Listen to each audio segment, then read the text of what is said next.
This is The Baseline, discussing the hot button topics of the NBA. Welcome, everybody. You're tuned to The Baseline. Callie Warrenshaw discussing the hot button topics of the NBA. Live in full effect. So much going on in the NBA climate, the NBA atmosphere. I mean, whew. And it's not even the end of the regular season. This is nuts, man. Not totally just yet. Nuts. Right? But it's almost like the end of the NBA as we know it. Like literally. It may not be the end of the regular season, but it's the end of the NBA as we know it. Maybe. Possibly. Well, it's the end of some jobs as we know it, I'll tell you that. Exactly. I mean, what is it? There was Black Friday, Black Monday. What's this? Black Tuesday. It's like it's hard out in these NBA streets, man. It is hard out here. wow. And that's not even the reason why we on this we doing this show. You know what I'm saying? It's absolutely not. Anyway, let me roll out the red carpet to my right hand man, www.shawsports.net, Big Kahuna PNC, my man, Mr. Warren Shaw, repping out of Fort Lauderdale, Florida. What's good, my man? I am so excited for this upcoming show that we've got going on, but I can't wrap around my head with the craziness that the NBA continually keeps putting out when we got hot fish coming out. Hey, life gives you lemons, or you know what I mean? You got to do what you got to do. And I think we're going to make the best of a very interesting situation here for us. An amazing show lined up here for you. And I cannot wait for our fans, listeners to kind of tap into this. And our special guests will be able to give us some insight on their thoughts on some of the breaking news that is happening in the NBA atmosphere as well, too. Absolutely, man. We are so excited to have our special guest from ESPN, ESPN.com, covering sports journalism, all around, but primarily NBA, WNBA. We got her on lock for this week's episode, man, to talk the WNBA draft that's coming up, the WNBA in general, Shaw, because that is, it's buzzing right now. Yes, so it's a hot week. But she is just a remarkable voice, excellent storyteller, trailblazer. Kendra Andrews will be joining us in a few moments.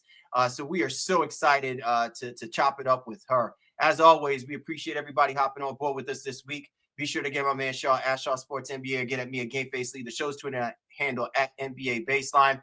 You can also catch this episode and all of the episodes that we roll out for the Baseline NBA podcast by going to www.thebaselinenba.com. If you're catching us on the YouTube channel, and you catch that blue and white logo down in that corner, you know that we rocking with the 19 Media Group family. So we'd like to say hello to you and yours. Be sure to check out not only us, but the great family of content creators on 19 Media Group. Go to www.19mediagroup.com. Before we get into the logistics of having an awesome conversation with our special guests, it's that time we got to do our plugs, man. Springtime is here, and the baseball season is officially underway. Don't miss your chance to add your favorite players from the diamond in your Prize Picks lineup. Whether it's strikeouts, RBIs, or first inning runs, take your pick, or more or less, for your shot to win up to 1,000 times your cash today. Sign up and get $50 instantly when you play $5. You don't even need to win to receive the $50 bonus.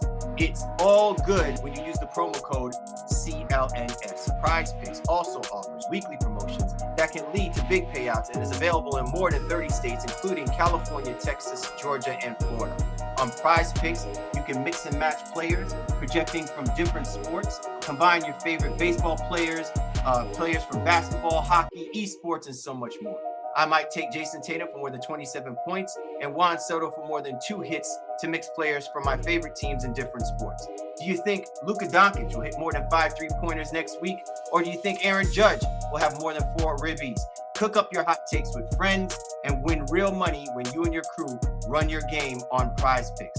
So what are you waiting for? Download the app today and use the code CLNS to get $50 instantly after you play your first $5 lineup. Remember, with Prize Picks, it's simple as picking more or picking less. Again, the promo code CLNS to get $50 after you play your first $5 lineup. The Baseline is rocking with Prize Picks, and you should too. Prize Picks, run your game. Coming up, our special guest, Kendra Andrews, joins us here. You do not want to go anywhere.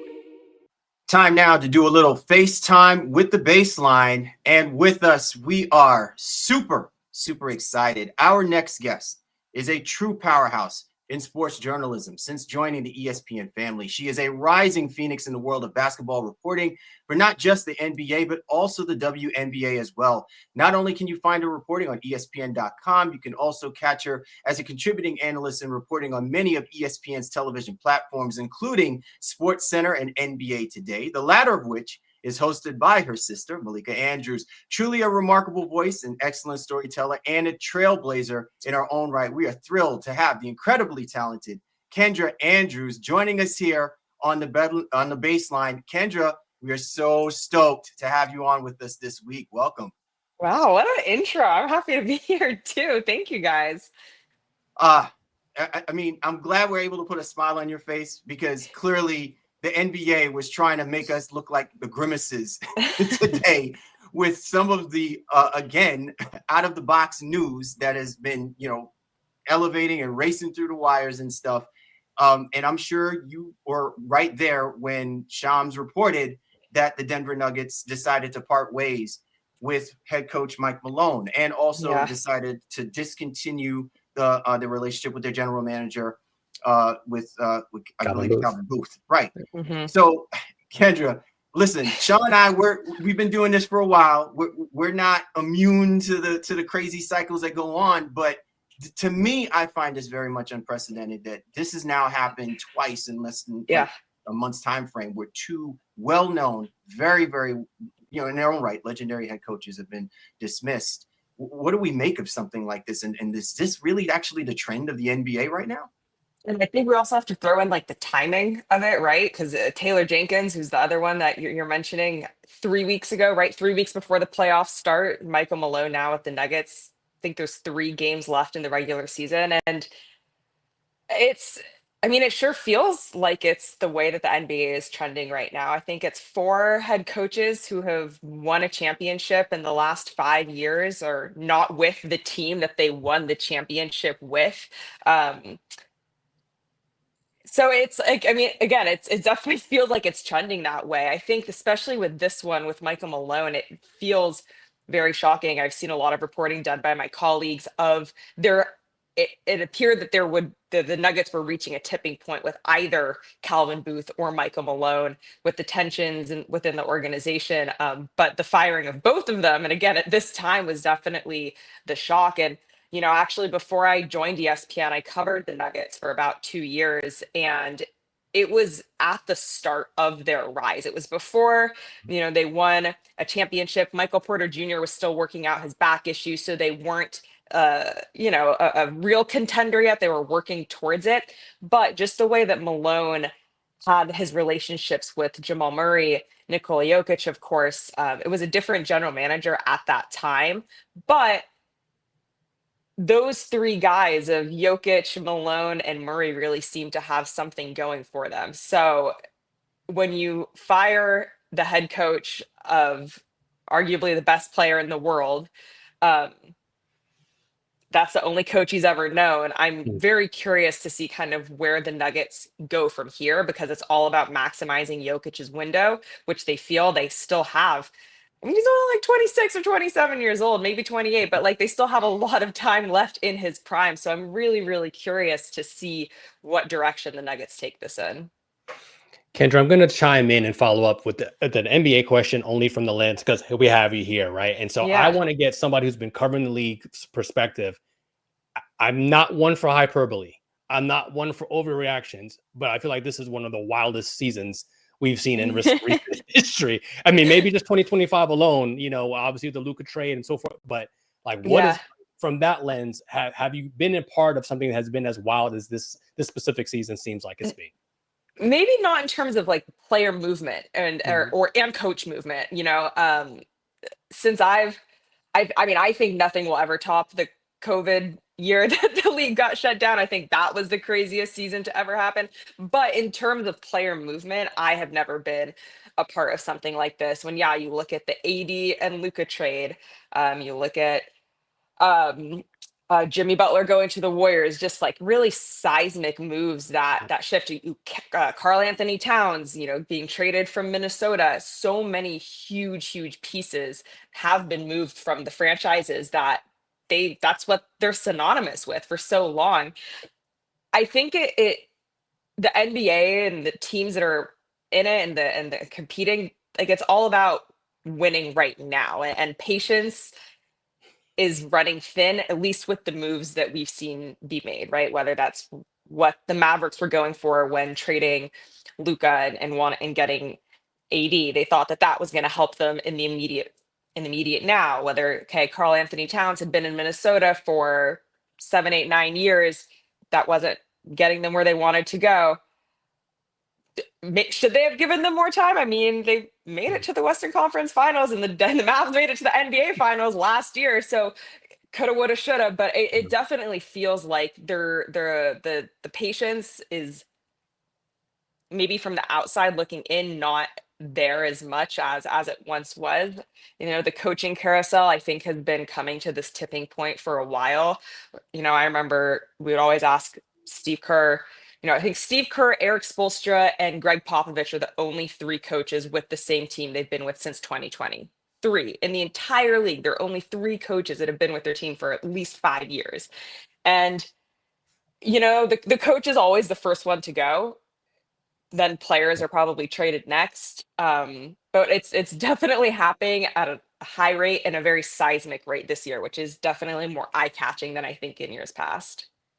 I think this is the reason why we're so grateful that you are and your contemporaries are out there, because I think even now, with the way that the NBA culture has evolved, we have to know more than just what the byline is telling us. Like we are now tuned into the nuances of what has changed this dynamic to allow these things to happen. I think before it was just, plain vanilla. Oh, that star player just didn't like that head coach, and that head coach was clashing with the executive, and this guy said something that just was not acceptable, and they had to part ways and things of that nature. There's some kind of a scandal.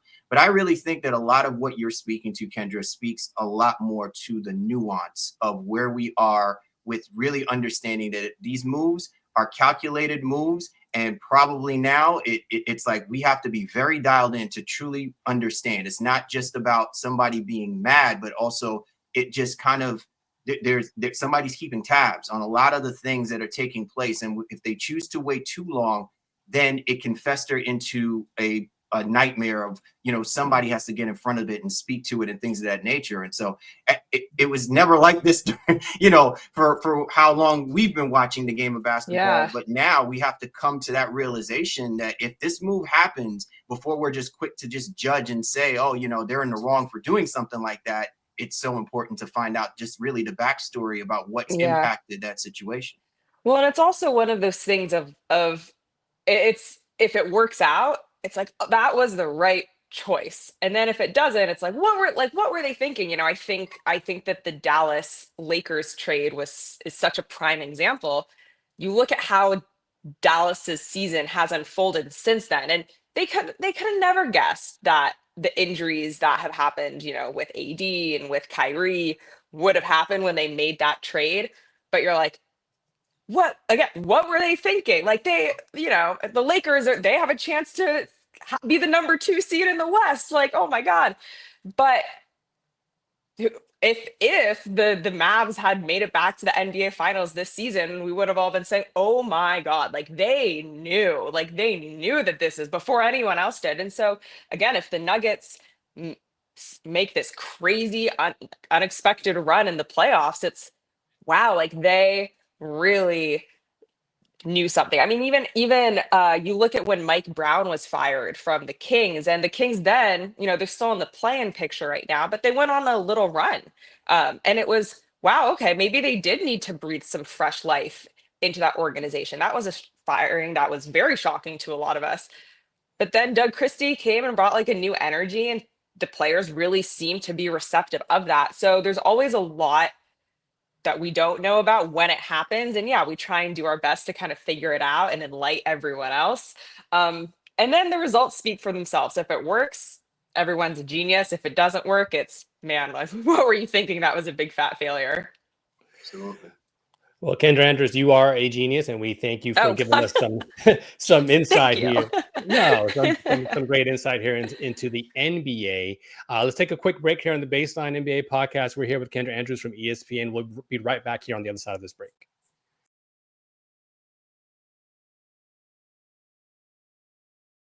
And we are back. Callie Warren-Shaw, Baseline NBA podcast. And joining us is the talented Kendra Andrews of ESPN. And it's time for us to talk WNBA. We apologize, Kendra, because we knew that was what we were bringing you on for, was to really kind of like get our listeners geeked up and ready for the upcoming 2025 WNBA draft, which will be taking place really 1 week's time, right? From April the 14th. And yeah, obviously, again, the NBA news cycle remains undefeated. So It really does. But so let's get right into this. Kendra, what an exciting time, right? Like, fresh off of the unrivaled season, where there was some really great basketball being played by some of the best in the WNBA, which it keeps me in tune, keeps me in the cycle. And then lo and behold, I look up, and right now we're already talking about this year's upcoming WNBA draft. And so much has even happened that I completely forgot. Like, there was an off season, right? Fresh off of the Liberty winning the championship, right? Yeah. But so much happening in the off season. I think the first thing that I want to ask you is, with the way that with the way that I guess everything has played itself out with the NCAA tournament, what's the momentum like? What are you hearing as far as the excitement and the feel like for this upcoming draft class? Is there a lot of talk about who's ready to jump out and be a part of this?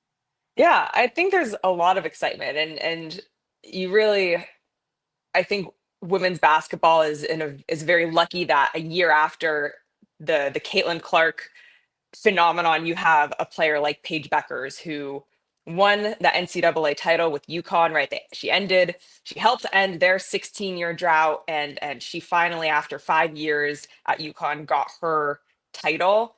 And she's parlaying that now. She's heading right into the draft, where she's expected to go number 1 overall. And so I think having a face like that people, you say the name and they know exactly who you're talking about, is just so helpful, again, for the continuing of growing women's basketball. There's a lot of interesting players and interesting prospects within this draft. And I think the exciting thing about this is that, depending on who you ask, depending on what mock draft expert you talk to, or which teams, the order in which these players are going to go, besides Paige Beckers, is kind of up in the air. And part of that also is, you see a player, Olivia Miles, who's was with Notre Dame today. Reports she's transferring to TCU. Her not coming to the W. She decided to forego the draft, and not only that, but transfer out of Notre Dame, was huge news during the tournament, because she was projected to be the number 2 pick. And so when she took herself out of the draft, I think it opened up everything else even more.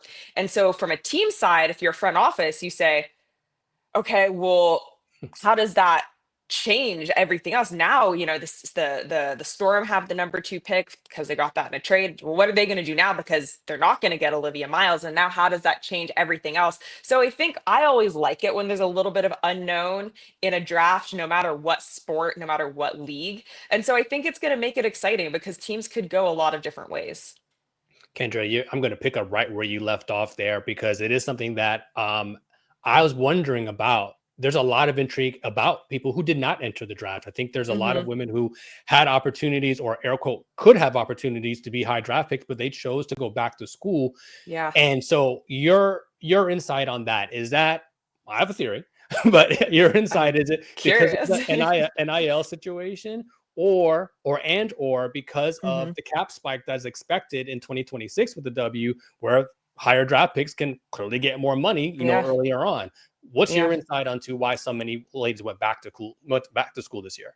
Yeah, I mean, I can think both can be true, right? NIL is huge, and especially for a lot of these women. You look at a player like Flau'jae Johnson, who has just I couldn't during the tournament, I couldn't turn on my TV and not see her face in some commercial or some rap or something like that. And so, yeah, NIL has made it a very attractive place to be, stay in school. Again, especially you add in the transfer portal and the power that gives these student athletes to have more say in their future and in their collegiate careers, I think is a very attractive thing. And as you mentioned, like the CBA is going to be huge. And you see that even with players that are already in the W free agency, everyone's signing 1-year deals because they know in a year's time, they could be getting so much more money than if they signed a 2-3 year contract, right? So I think a little bit of both. And then you also just have to say, okay, like for some of these other players who maybe they could have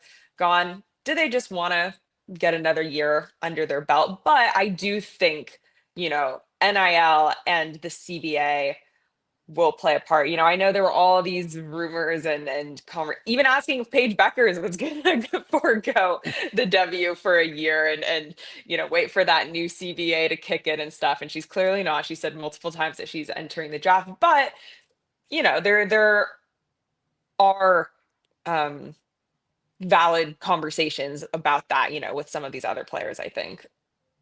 What's the CL? Sorry, real quick. So the rookie scale contract, or is the equivalent in the W? How does that work? So for somebody like Paige kind of coming in, like what would that look like for her? I am so not a contract. You called me a genius earlier, and I think my genius ends at breaking down The player contracts. You're good. So Kendra, you had brought up about the phenomenon that is Caitlin Clark, right? Mm-hmm. And look, I had an opportunity to watch Caitlin sporadically throughout the course of the year. I could clearly tell that she so badly was shouldering the popularity of the rise of the NBA on her shoulders. And it to me, it kind of exemplified that with some of the early on struggles and, kind of getting through where she wanted to be. And then you saw her take off like a lightning rod in elevating that Indiana Fever team to a playoff berth, right? Mm-hmm. I'm wondering where we will see what could we expect to see with Paige Beckers? I don't want this completely being about just Paige Beckers, but I watched Paige Beckers through this NCAA tournament, and she was phenomenal. I don't think people really give credit to the way that she played throughout this tournament, how she elevated her team in so many different ways. Even when her shot was not falling, she figured out ways to still have an impact on this tournament. Obviously, they won the chip, but she's got some big shoes to fill, not just as the number 1 seed, but clearly, for what she's going to need to do for the Dallas Wings.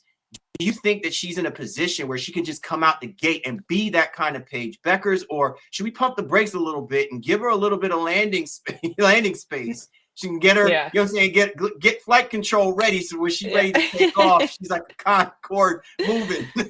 Yeah, I mean, I think she's going to adjust really well. She's one of those players, you're right. She just has a natural feel and knack for the game and how to be the floor general and set people up and take over scoring, right? It's her mid-range is insane. Like people always say the mid-range is dead, but she's bringing it back. She's like doing everything she can to keep that alive. I whenever I see a rookie come into the NBA, whatever it is, I always like to give them a little grace and a little breathing room. Even when Victor Wembanyama came into the NBA last season, I was like, I'm so on board with this phenom that he is. But like, let's give him a second, right? Let's give him 20 games or so, just to see where he's at. And so that's how I approach. That's how I was with Caitlin Clark, and that's how I'm kind of approaching with Paige Beckers. The Fever, they were able to, like you said, go from getting 2 consecutive number 1 draft picks to then making it into a playoff team. And this year, I think with the pieces that they added over the offseason have probably they're in my top 4 or 5, for title contenders. Really, they are. And Aaliyah Boston took a major step. Major step. Yeah. Yeah, In they have. Unrivaled, she was balling in She was Unrivaled. great I at don't even think Unrivaled. she got the adequate amount of playing time. I wanted to see her play more, so Yeah. I'm really eager to see what she's gonna do.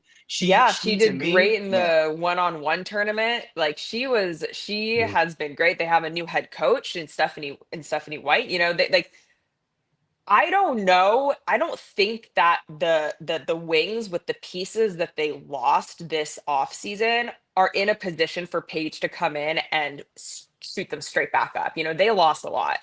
Um, you never know. But it is like we were saying with Caitlin, like that's a lot to put on a rookie's shoulders. So my expectation for Dallas isn't for them to be playoff contenders, but I think Paige will still be Paige buckets and be able to do her thing. It's just about how can they rebuild a little bit more of this roster again, and that big free agency coming up next year when there's new CBAs and new contracts for everyone. I think that's when maybe they can start kind of putting the pieces around her to make her really be able to do everything that she's capable of doing. Kendra, you had indicated earlier in the conversation, especially with Olivia Miles, like not coming in, that number 2 spot was up for grabs, so to speak. Yeah. So I'm seeing a lot of stuff on Dominique Malonga, Yeah. out of France, but it also gets me wondering is just what is kind of the international scene, as you just talked about Wemby in the NBA, right? And Yeah. the French are coming, they're coming to the NBA and the WNBA as well too. Can you talk to me a little bit about, the international scene in general and how that influx Yeah, or continued influx is happening in the WNBA? absolutely. I mean, like the French are here, the Serbians are here, the like it's like it really is an international fanfare, and it's great to see how global basketball has become, and scouts and teams are taking international play way more seriously. You look at the Valkyries expansion draft and they've brought in so much international talent. And that's a really, and they signed a lot of international free agents. I think that's a sign of the confidence that they have in players that are playing overseas. And I don't think it's going to go anywhere because it's kind of one of those things of like what came first, the chicken or the egg. But it's at this point, it's I think international clubs and athletes see that the NBA, the WNBA are investing more in these players. So they're in turn going to invest more in those international programs to kind of keep producing these kinds of players and these kinds of prospects. Dominique Malonga, as you said, she's definitely in the conversation to go number 2. And I think there are a couple other international prospects sprinkled throughout the WNBA draft whose names I was literally I was practicing the pronunciation, and now I'm like, oh my god, I can't even say them because I'm gonna We'll put you on the spot. I don't want to be rude to them like that because they deserve the respect because they're like they're serious contenders, and as we talked about again, it's with Olivia Miles not being in the draft, with Flau'jae Johnson not being in the draft, with all these players, it's opening up more and more possibilities and options for these international players. It's one of these things that we're seeing within teams that usually I feel like for so long when you talked to a scout, it was I'm going to this college or I'm just going to go scout this domestic pro team and stuff. But now when you talk to scouts, it's like, oh, sorry, I was just in France for 2 weeks and then I hopped over to Germany and then I hopped over to Lithuania. They're really putting in the time to scout these athletes because they're clearly there, and who doesn't want to find the next Wemby, the next big international gem. So Kendra, I know that you had to make sure you put a plug in your hometown for the Valkyries there, just a little bit, which is Little good bit. because it's awesome that they now have expanded and now there is home for women's basketball with the Valkyries set to Yeah. tip off right this upcoming season. With that being said, and we spoke about Malonga. What are we also? Who do you feel is the one person that we're not talking about that I think people really need to pay attention to? That lottery pick that has that insider's chance to kind of upset the apple cart, maybe give Paige Beckers a run for her money for that rookie of the year. Who's the dark horse candidate that you're looking at saying, y'all better pay attention if you don't know? That's a good question. I don't I think A player who's going to who's high on my board, who's high on a lot of boards, is Sonia Citron. I think, another Fighting Irish Notre Dame player. I'm not saying I don't think that's a surprise that she's high. I know that the Notre Dame didn't do as well in the end of their season and in the tournament as they were hoping, especially as how strong they started the year. But I think, she's someone who, you look at those players who can kind of contribute now. I think Dominique Malonga is another one that we talked about, someone who can just kind of go in because she's international too. American fans don't know her as well. As much as the scouts and the teams have put in resources to go watch her, the viewers haven't. I think that is someone. And then also I think they're just players that helped their draft stock when you look at the NCAA tournament. So maybe it's not they're not going to come for Paige's rookie of the year, but you look at like a Haley Van Lith, who I think really helped Yeah. her draft stock, after her season at LSU, people didn't have her high, right? And TCU did incredibly well in the tournament. I think she really helped herself. Someone like Sarah Ashley Barker, who's with Alabama, again, another player who just exploded onto the scene during March Madness and really helped her draft stock. Those are the kinds of players that I've watched over the past couple months. And again, we kind of keep going back to, as more players decided to return to school, it's opened the door for the Haley Van Lith to get in there, get in that first round, for the Sarah Ashley Barkers to get in the first round, the Sanaya Rivers, just these players that probably they had a shot, right? They were probably going to join a team somewhere, but they went from not being talked about to, no, on draft night, I always think back to last year's draft when Kate Martin was sitting in the back because she was just there to cheer on Caitlin Clark. And then she's like, oh, wait, that's me. And had to walk all the way from the rafters all the way down. And these are those kinds of players to me that are going to probably have special nights on draft night. One thing, Shaw, before you jump in, Kendra, I love what you just said here. I don't know if you're reading our minds before. We didn't have any pre-production conversations before jumping in, so I love this. This is what the MCs call the freestyle moment of the cipher, right? This is what I love is especially, and I appreciate that you pointed to the fact that the uniqueness of what last year's WNBA draft brought us.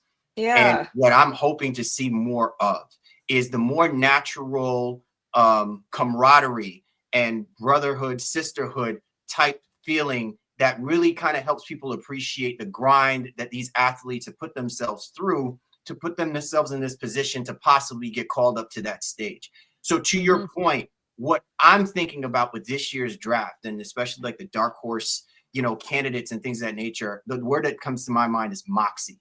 I feel like all of these players are going to come in with a ton of confidence and moxie that they truly believe that they can help take the WNBA to that next level. Because someone like a Haley Van Lith and what she did in the last couple of years to take 2-3 essentially different teams higher than where they are, she has to be coming with a ton of confidence that whoever she joins, whatever team she gets on, she's going to have an initial impact, not just to her teammates, but also with the coaches and what the expectations are to see that those teams are improving from the year previous. Yeah, absolutely. And you look at the impact that a lot of the younger players have made on their teams this past season, right? When you compare it last year, again, outside of Caitlin Clark, Angel Reese and how she's helped elevate the sky, a Kate Martin who quickly became a fan favorite in Vegas and now was one of the first people that Natalie Nakase said, I want to bring out to the Bay Area during the expansion draft. You look at these first year players, and yeah, there's no reason that these young women who are entering this year's draft shouldn't be saying, yeah, I can do that too, and I'm gonna do that too, especially some of these players who have had these really incredible journeys, and even a Paige Beckers, because her journey was by no means easy between her injuries and having to rehab and come back, and injuries to her teammates at UConn and everything that they have. That builds a lot of character, it builds a lot of moxie, to use your word. And so I think that these players are coming into this league, and again, everyone understands where the W is at right now. It's at, again, this point of growth with the Valkyries launching this season. There's 2 more teams coming in next year. Every day I feel like over the past couple months, it's, oh, this incredible group is trying to buy a team in Memphis, and this team's trying to buy a team in this city and that city. People, they want to continue in Nashville, right? Like they want to keep on growing it. Um, and so I think everyone who's entering this year's draft understands like we're just getting started with this growth. I'm personally coming off of a really great college career, a really great tournament, and I want to just roll that right into starting off the W season strong. So Kendra, I'm gonna take it maybe a little left, and but we'll be right back, I think, and where we Okay. need to go in terms of the conversation. So I have a question about the Las Vegas Aces. So Okay. a team that was dominant, and obviously last year didn't go the way that they wanted it to go. Specifically, what do you think they need? Yeah. And they made some trades, Yes. this offseason, Just a couple. some moves. What do they need to kind of rebuild or rebuild their situation to kind of get back to promise? And are Yeah. those players available to them in this year's draft? It's fun. Spoke with Asia Wilson a couple months ago in February when she was out here in San Francisco for All-Star weekend. And we were talking about some of the trades that they made, namely Kelsey Plum leaving, Jewel Lloyd coming in. And she said, people say that we're not a super team anymore, but I don't view it that way. Maybe the glitz and the glam of the names have changed, but when you look at our roster, she said, we still have these really, really strong players.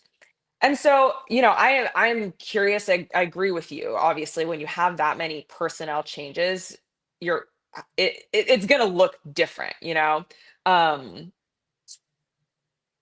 I think that the Aces, well, they don't have a pick, right? If I'm not Haven't mistaken. not Wait, we can pause and double They check might that. be like yeah in the second or third rounds Second and round. stuff like Okay. that too. Yeah. yeah. Okay. Cool. We can get that. In the Ace, they don't have a first round pick. So how impactful is a second or third round pick going to be to their situation immediately? Like that's always, again, we've seen in years past teams hit the jackpot with a, we'll call them a surprise second round late draft pick that can really elevate them, but it's usually not immediately. Mhm. So I think they're going to lean on the veterans that they already have. They feel confident with Jewel Lloyd and the other pieces that they got in some of the trades that they made. But it is, I am curious to see how they do navigate it. I think the parity in the W also is closer than it Yeah. has been ever before. Me and some of my coworkers we were talking, we were like, who would your playoff teams be? And you have some, I think, really obvious ones near the top, but then when you get to the middle bottom of that playoff picture, it's kind of hard to start creating some separation. And so the Aces are in there where I think they're still going to be good, but as purely dominant as they had been these past couple of years, they have a lot of competition now. Well, I was going to say, Kendra, the one team that I think that's going to be impacted by everything that's happened in the offseason, and I don't even think whether or not the trade is going to not trade, excuse me, the draft is going to really do much of anything for them, is a Connecticut Sun. Connecticut Sun. Yeah. Listen, first of all, it's one thing to lose your head coach in Jennifer White, right? Like it's tough to lose that. Now, they've obviously replaced her with a good coach, but you don't have Alyssa Thomas, right? Like again, and you're in a position where you are a top seeded team in the playoffs, right? Last year, and there's no one that's within the draft. And we were speaking highly Yeah. about what people should expect to see for this year's upcoming draft, but the way that this team was kind of structured, I thought that they were at least going to give it one more year before they start considering trying to balance out that veteran, rookie league. Now, do you think they are going to have to man, I hope we have that diamond in the rough, I mean, on this roster? For this year, kind of, yeah, because I mean they lost like all their starters. Yeah, literally, they lost right? it. I'm They just lost speaking of, everyone. to me, because I think of Alyssa Thomas as the heart and soul. There was Yeah, definitely yeah, talent there, but I just think that the way that team operates, to yeah, me, you just can't replace that with just anyone that has a semblance now, especially if you don't have your head coach who had a yeah, culture and a system in place. That's gone. yeah, So yeah. I mean, culture is hard to create. You can't force a culture, right? Like it's built over time with a heart and a soul, as you said. The head coach, and it's like all the chakras have to be aligned in order to get that kind of vibe. And it's very temperamental. I mean, it kind of circles us all the way back to like our NBA conversation at the start of this, when we're talking about the culture within Denver, the culture within Sacramento, the culture of the Miami Heat. When it's all, it can change so quickly. But yeah, when you have your engine and your head coach, which your conductor, leave, it's going to take more than just let's bring in this person, and it's really hard to build a culture around a rookie. I think even when you look at Caitlin Clark going to the Fever, you look at these, really, astronomical rookies going to teams, there's still like this veteran presence already there, that you as the rookie or the sophomore player might be the number one option, but you're still falling into this culture that's already there, and you can kind of either buy in or you don't. But it's hard to do that at the same time. It's hard to bring in a rookie and then also rebuild from scratch. So I think the Sun are going to be, it's a rebuilding project for them. They have to figure out kind of which direction they want to go. There's a chance that, like, yeah, you can draft someone who then eventually becomes your culture and your identity, but I don't think that's going to play out immediately this year. It's going to take a little bit more time for them to figure out exactly who they are. Kendra, last few for me. So when we cover the NBA, we often talk about, especially in the draft, like, oh, it's a X heavy draft. Is it from the WNBA standpoint this year? Is it a guard heavy draft, a forward heavy draft, a center heavy draft? Kind of like your overview from those positions. Yeah, I don't know if I'd say there's one over the other. I think we've seen a really good mix of bigs, of guards, of rebounders, of people who can score. And that's what I think makes this, exciting. You have the Paige Beckers, you have the Georgia Moores, you have really talented guards who I think are going to play the Siona Citrons. And then you have bigs, you have Anissa Mara, who's going to be in this year's draft. You have other players who are going to be dominant inside, I guess, maybe a little bit more guard heavy. Haley Van Lith, who we've talked about. So I guess a little bit more guard heavy, but there's still some dominant bigs who I think will make some noise this year. All right. So my final question is this, Kendra. We've already lost a couple of really great WNBA players, right? Either but basically through retirement, right? Rossi stepping away from the game, and Ella is also stepping away from the game as well too. Pillars who really helped elevate the face of the WNBA in so many different ways.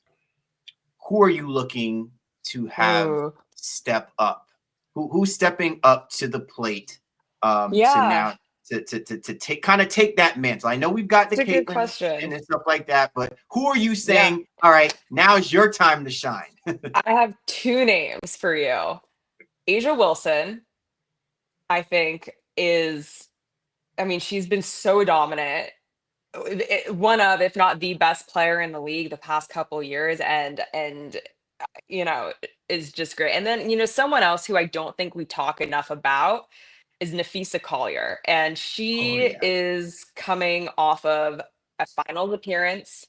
She's coming off of, she literally built a basketball league, then went and won the one-on-one competition, and then was on the best team at the league that she would completely, I know that her unrivaled team didn't make it to the final, but it was like the biggest upset there. So I think Nafisa Collier is playing some of her best basketball, and she's going to be playing angry too. She's going to be playing angry, right? Like she has something. That's what I love about her, man. She looks like she has that nice, real, collegiate smile. Yeah, when she's on that basketball court, she's a killer, man. Yeah. So for me, it's those two women who I'm kind of looking at as like your vets. You've been around and you're playing incredible basketball. You know, the legend of Mhm. Taurasi, like she's her own storybook, right? Like she is a legend. But I think, you know, in terms of looking at like the next faces of this league that aren't the Caitlin Clarks, that aren't the Angel Reeses that have been around, for me, it's those two women who I think are probably the two best players in the league right now. I just want a quick follow-up question because I was a little surprised. You didn't mention whether or not maybe this could be Kelsey Plum's time to shine.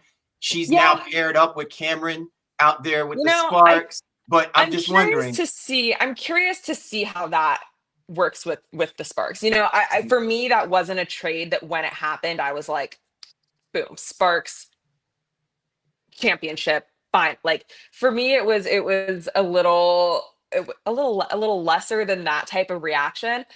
Um, I think she has a chance to, but I still those were the two names that immediately popped into my Popped into head, so I mind. went with those. All Yeah. good, all good. You know what I'm saying? I like that. You know what I'm saying? I don't want any Kelsey Plum fans coming after me or anything, so I have to give her flowers too.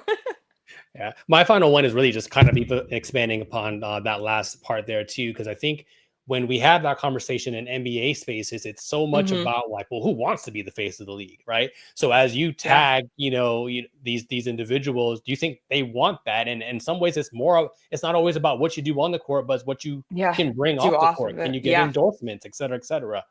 I mean, I think that I mean, Asia and Nafisa are very prime too. You can also, for faces of the league, you can also look at like a Sabrina Ionescu. You can throw Kelsey in there because and the what separate and one of the many things that separates, I think, where women's basketball is and where men's basketball is women's is still growing so much. I think with what we're seeing with the NBA, you know, we know, okay, LeBron, Steph, KD, they only have X amount of years left and they need someone to pass the torch to.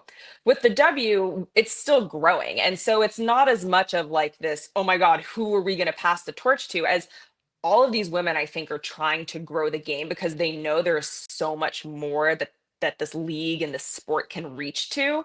Mhm. And so they're already ambassadors of this sport. Again, like Nafisa did Unrivaled because she felt like, and Stewie, we can throw Stewie's name in there too. Like we deserve to get paid more, and we also deserve a domestic alternative to play during our off season. If this is the structure of the WNBA season, we're not going to not play for 8, 9 months of the year. Let's give us something where we can be here. I mean, that's huge. If you see Asia, her A1, you know, being the first female since Swoops to have her entire own line with Nike. You look at, you know, Sabrina and what she's been doing with business wise and stuff.